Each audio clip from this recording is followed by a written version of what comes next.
نحمدہ ونصلی ونسلم علی رسولہ النبی الکریم۔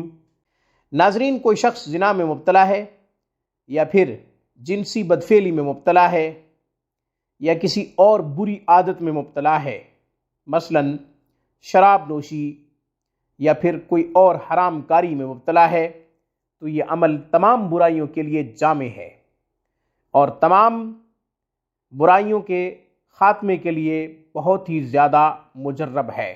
فتنوں کا دور دورہ ہے، دین سے دوری ہے، بے دینی کی فضا ہے، علماء سے ناتا رابطہ ختم ہو چکا ہے، صالحین کی صحبت میں جب بیٹھنا چھوڑ دیا ہے تو پھر یہ برائیاں تو پیدا ہوں گی یا پھر اس طرح کی بری امراض تو جنم لیں گی۔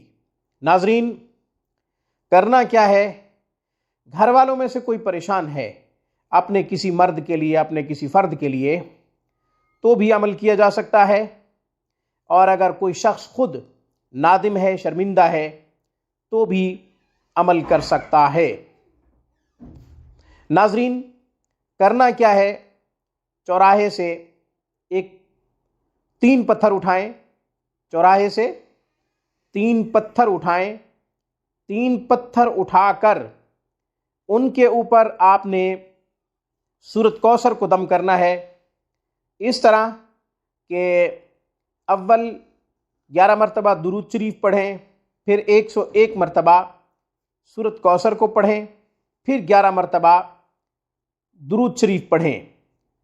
پڑھ کر آپ یہ عبارت بھی اللہ تبارک و تعالیٰ سے دعا کی غرض سے یہ استعمال کریں کہ الہی بحق سورہ کوثر الزنا رغبت میں شود، کہ اے اللہ سورۃ کوثر کی برکت سے زنا کی رغبت سے دور کر دے، زنا کی دلچسپی سے دور کر دے۔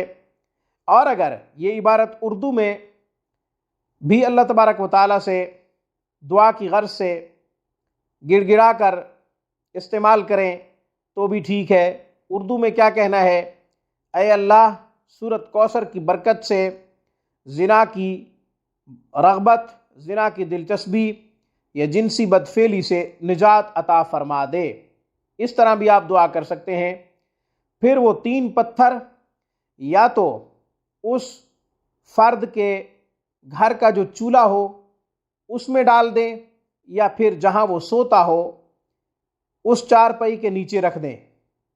یہ تین پتھر انشاءاللہ وہ زنا جیسی بری مرض سے باز آ جائے گا۔